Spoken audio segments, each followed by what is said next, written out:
लासलगाव आणि येवला बाजार समितीत लाल कांद्याच्या दरात घसरण झाली आहे। कांद्याचे सरासरी बाजार दर 1750 रुपयांपर्यंत कोसळले। नवीन उन्हाळ कांद्याची आवक झाल्याने दरावर परिणाम झालाय। कांद्याच्या दरात घसरण झाल्याने शेतकरी आता आर्थिक अडचणीत आहेत। देशांतर्गत लाल कांद्यासह आता उन्हाळ कांद्याची आवक जी आहे तर ती आता मोठ्या प्रमाणात येण्यास सुरुवात झालेली आहे। त्याचा थेट परिणाम जो आहे तर तो कांद्याच्या बाजारभावावर होताना दिसतोय। गेल्या 4 दिवसांमध्ये कांद्याच्या बाजारभावात 700 रुपयांची मोठी घसरण झाल्यामुळे आता कांदा उत्पादक शेतकरी जो आहे तर तो चिंताग्रस्त झालेला आहे।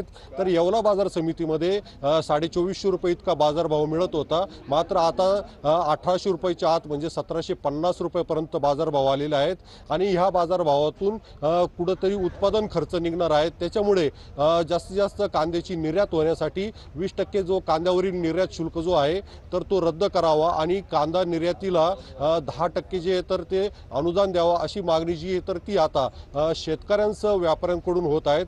कारण की येणाऱ्या दिवसांमध्ये मोठ्या प्रमाणामध्ये उन्हाळ कांद्याची आवक जी तर ती बाजार समितीत येणार आहेत आणि त्याच्यामुळे बाजारभाव आणखीन घसरण्याची भीती जी आहे तर ती कांदा उत्पादक शेतकऱ्यांना होत आहे। त्याच्यामुळे उत्पादन खर्च जर नाही निघाला तर कांदा उत्पादक शेतकरी आर्थिक अडचणीत सापडणार आहेत। उमेश पारिक, TV9 मराठी, लासलगाव, नाशिक।